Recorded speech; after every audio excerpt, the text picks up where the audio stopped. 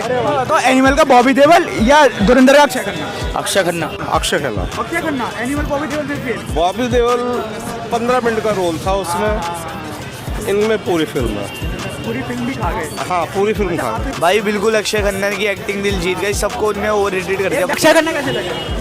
बढ़िया। बलोच का खून है, तमीज से बहाना। एंड ऐसा हो भी क्यों ना, क्योंकि इस साल की स्टार्टिंग में ही छावा के साथ अक्षय खन्ना ने लगभग 800 करोड़ का नंबर पोस्ट किया था एंड वहीं पे इस साल के एंड होते होते धुरंधर के साथ ये नंबर लगभग 200 करोड़ तक जाएगा। एंड यहाँ पे देखने वाली बात ये भी है, इन दोनों मूवीज में अक्षय खन्ना लीड एक्टर्स पे भारी पड़े थे, फिर चाहे वो छावा मूवी में औरंगजेब का कैरेक्टर प्ले करना हो या फिर धुरंधर मूवी में रहमान डकैत का। रहमान डकैत की दी हुई मौत बड़ी कसाईनुमा होती है।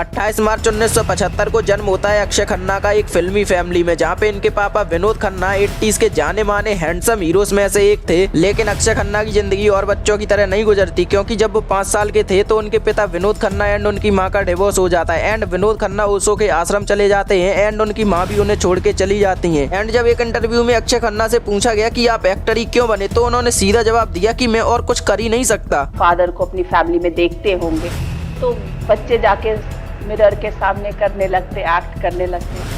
These are all stories जो लोग बनाते हैं कि मैं बचपन में ऐसा करा था। नॉनसेंस। मैं और हाँ, बचपन से मुझे एक बात मुझे मालूम था कि मैं एक्टर जरूर बनूंगा, क्योंकि मैं बहुत अच्छा एक्टर हूँ या बन सकता हूँ, इससे अलावा मैं और कुछ कर ही नहीं सकता। एंड कॉलेज ड्रॉप आउट करके तो वो मूवी में आए थे एंड जब उनके पापा को ये बात पता चली थी तो वो बहुत ज्यादा गुस्सा हुए थे, क्योंकि विनोद खन्ना चाहते थे उनका बेटा एक्टर ना बने, कुछ और करियर चूज करे। एंड अपने बेटे की जिद के चलते अक्षय खन्ना के पापा विनोद खन्ना ने उनका डेब्यू कराया मूवी हिमालय पुत्र से। एंड इस मूवी के प्रोड्यूसर खुद अक्षय खन्ना के पापा विनोद खन्ना थे, लेकिन ये मूवी बॉक्स ऑफिस पे बुरी तरीके से फ्लॉप हो जाती है। लेकिन अक्षय खन्ना की एक्टिंग को काफी लोगों ने अप्रिशिएट किया एंड इसी साल अक्षय खन्ना को एज ए सपोर्टिंग रोल में एक और मूवी मिलती है बॉर्डर, जिसमें उन्होंने धर्मवीर सिंह भान का रोल प्ले किया एंड धर्मवीर सिंह भान का रोल इतनी परफेक्टली प्ले किया कि आज तक वो हम लोगों को याद है। एंड उससे भी ज्यादा शॉकिंग बात तो ये थी कि ये रोल अक्षय खन्ना के लिए बना ही नहीं था, क्योंकि बॉर्डर मूवी के डायरेक्टर उस टाइम के राइजिंग सुपरस्टार को लेके ये मूवी बनाना चाहते थे, जैसे कि अजय देवगन, सलमान खान एंड शाहरुख खान एंड आमिर खान। लेकिन उन सारे एक्टर्स ने अलग अलग बहाना देके इस रोल के लिए मना कर दिया। फिर जाके ये रोल मिलता है अक्षय खन्ना को एंड अक्षय खन्ना ने इस रोल में जो जान फूंकी है वो तो आज तक हम लोगों को पता है। एंड इस मूवी में इतनी बड़ी स्टार कास्ट होने के बावजूद भी अक्षय खन्ना ने इतना बेहतरीन रोल प्ले किया था कि उसी साल इन्हें film fair award for best male debut का भी मिला था। यहाँ पे अक्षय खन्ना अपने आप को एज ए सपोर्टिंग रोल तो साबित कर चुके होते हैं, लेकिन लीड में आने के लिए वो काफी मेहनत कर रहे होते हैं, जैसे कि 1997 एंड 1999 के अराउंड उनकी 4 फिल्में आती हैं, जिसमें से मोहब्बत, डोली सजा के रखना, आ अब लौट चले, लावारिस जैसी मूवी बॉक्स ऑफिस पे बिल्कुल फ्लॉप हो जाती है। लेकिन एक आदमी की किस्मत उसका साथ कब तक नहीं देगी, क्योंकि अक्षय खन्ना को 1999 में ऐश्वर्या राय के साथ उनकी पहली लीड मूवी मिलती है ताल। एंड इस मूवी ने इंडिया नेट में 58 करोड़ रुपए कमा के सारे रिकॉर्ड तोड़ दिए थे। एंड इसी मूवी से अक्षय खन्ना को उनकी लीड हीरो से पहचान मिलती है। एंड इस मूवी के बॉक्स ऑफिस पे हिट हो जाने के कई रीजंस थे, जैसे कि इसमें काफी बड़ी स्टार कास्ट के नाम जुड़े थे, जैसे कि अनिल कपूर एंड अमरीश पुरी एक्सेट्रा। वहीं पे इस मूवी में AR रहमान ने म्यूजिक दिया था, जिसमें से इश्क बिना कहीं आग लगे लग जावे, रमता जोगी, ताल से ताल मिला। एंड इन सारे सॉन्ग्स में से मेरा सबसे ज्यादा फेवरेट है ताल से ताल मिला। एंड 2000 एंड 2010 के बीच अक्षय खन्ना की कई सारी मूवीज आती हैं, जिसमें से कई सारी फ्लॉप हुई तो कई सारी हिट, जिसमें मेरी सबसे ज्यादा फेवरेट है प्रियदर्शन के डायरेक्शन में बनी मूवी हलचल। अगर सब रूपा का अंडरवेयर पहनेंगे तो रूपा क्या पहनेगी? केले के पत्ते? अरे तो जहर खिला दो कमीनी, सिग्नल पे छोड़ दो, मेरे पीछे क्यों पड़ी हो? क्या इधर चड्डी बनाने खड़ा हो क्या? चल फुट। लेकिन एक बात मैं यहाँ पे फिर से बोलूंगा, कुछ भी कर लो लेकिन मुसलमानों से दोस्ती बहुत सोच समझ कर करना, क्योंकि अक्षय खन्ना के लिए आई एक मूवी की स्क्रिप्ट में आमिर खान ने अपना प्रॉफिट देखा। उन्होंने मुझे कहा था मुझे अक्षय खन्ना को एक चीज नरेट करनी है, तो मैंने कहा भाई क्या नरेट करनी है? अक्षय दोस्त है मेरा, मैं उसको रेकमेंड करूंगा, तो ऐसा नहीं हो कि एक दफा मैं सुन लेता हूँ, सुनने के बाद मुझे अच्छी लगी तो मैं उसको कहूंगा कि भाई सुन लो, अच्छी कहानी है। तो उसने कहा कब सुनेंगे आप? तो मैंने कहा सुनता हूँ। उसमें 1-4-6 महीने निकल गए, फिर मैंने कहानी सुनी, मुझे बहुत पसंद है। अक्षय को कल ही फोन करता हूँ, आज ही फोन करता हूँ, लेकिन मेरा एक सवाल है, आप ये मुझे ऑफर क्यों नहीं कर रहे? तो उन्होंने कहा कि मैंने कभी सोचे नहीं था कि आप करेंगे। तो ऐसे यार अमूल तू दोस्त है मेरा, और मैं नहीं चाहता कि हमारे बीच में कुछ अनबन हो।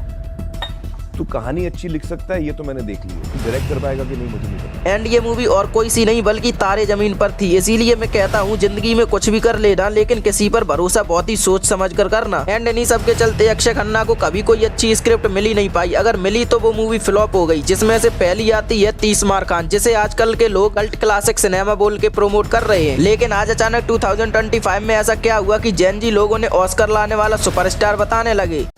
मेरा सुपरस्टार, मेरा ऑस्कर,